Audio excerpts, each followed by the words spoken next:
Mr. Chairman, I would not want to preempt the others who would like to speak, but siguro po just to throw a log into the fire, I just ask 2 points. So, and I assure the resource persons they're under no pressure kasi baka hindi pa nila nakakam across. I'm aware that there is a 2004 or 2005 JICA study. It's a consolidated study of all Philippine airports, especially NAIA and Clark.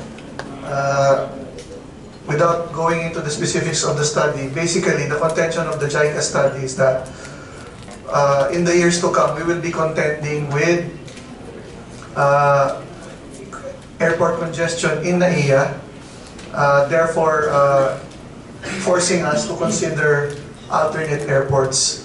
Whether it's Clark or any other airport, of course, remains to be seen. But the point is, what we're discussing right now, and I'd like to hear from our resource persons, we're basically talking about touch-up jobs lang. Whether we open this or that part of, or a section of that runway, it will only offer very limited relief. Short-term po siya actually. And as the more flights come in, ganun pa rin po, babalik tayo dun sa original problem of congestion and all the other concomitant effects of that. Now, I'm just curious, Mr. Chairman, as my first question, are all of our aviation stakeholders, and I'd like to acknowledge that we also have IATA, IATA is also represented here. Good afternoon, Attorney Lim. I'd like to ask if we are aware of this JICA study and we have actually made a position. Kasi kayo yung gumagamit ng airport. Of course, nandito po yung stakeholder natin sa Clark. I don't want to be seen as favoring Clark, but I'd like to see where you stand on an alternative to NAIA. Kasi we can only use NAIA so far. Past that point, talagang it will be the breaking point of NAIA. If we are to benefit from the growth of air travel, then we have to think beyond NAIA already, Mr. Chairman. So I'd like to hear po. Please don't feel pressure to, kung hindi ko kayo familiar sa study, you can beg off. But just so I'd like lang to know, if you've come across the study, have you written to the government and told them this is what you favor as an alternative, as a long-term alternative to NAIA? Thank you, Mr. Chairman. Can anybody respond? Honorable, if I may. Yes. About the last quarter of 2014, JICA came to us, specifically asking our opinion as far as the improvement of the existing complex is concerned. That's NAIA complex. And in fact, they were discussing remedies like new taxiways, rapid exits, and so on and so forth. And they were asking our opinion. To make the story short, I just told them, why don't we move or construct a new runway? And they know about this. And I think in the report, because they invited us about, I think that was last month, at the Lucid Hotel, to make a presentation of their findings. And in their recommendation was to construct or relocate a new airport away from the existing.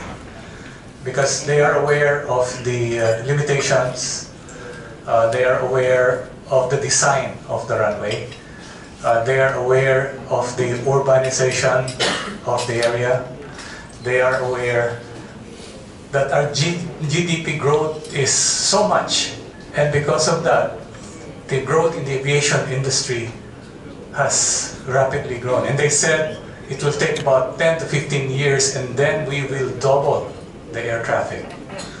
And definitely we will reach the saturation point soon. Now the stopgap measures, yes, we can remedy it, but for how long, I don't know. Thank you.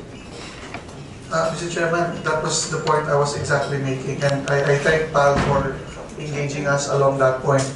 Mr. Chairman, I will leave it to the wisdom of the committee as to how to engage NEDA and the OTC along this point. Kasi sila ko talaga dito ang government agencies who have a big say. We have to remember, for any airport project, our pipeline is 10 years from concept to ribbon cutting. I use that example, Mr. Chairman. In the case of Iloilo, it took roughly around 10 years. So if we're talking about a gateway airport, it might take longer. So the time to address this was yesterday.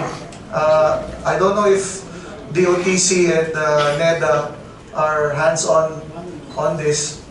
Kasi po, if I may just cite the example of Heathrow, London is suffering the same problem. They're talking about at least two alternatives. One is to expand the current airport, or two, bring the London Gateway to another part of the city. So which is what we're actually facing right now. But in terms of NAIA, I think the option of building around it, expanding around it, I think is a foregone conclusion. It cannot be done, Mr. Chairman. We have to consider, and again, may I just mention, Clark has been pursuing that. The private sector has been offering at least two alternative sites somewhere along Ross Boulevard and Santley. So, yun po, Mr. Chairman. Kaso, isang taon na lang itong natitira dito sa administrasyon na to. I think they'll have to remand this to the next administration. But nonetheless, Mr. Chairman, this committee, it behooves this committee to task these two agencies, because alam po natin, DOTC is in charge of airport projects. They merely turn it over to CAAP for management or any other airport authority. NEDA comes up with the economic premises to justify such a large-scale project, Mr. Chairman. Okay, thank you. Anyway, what I stated earlier was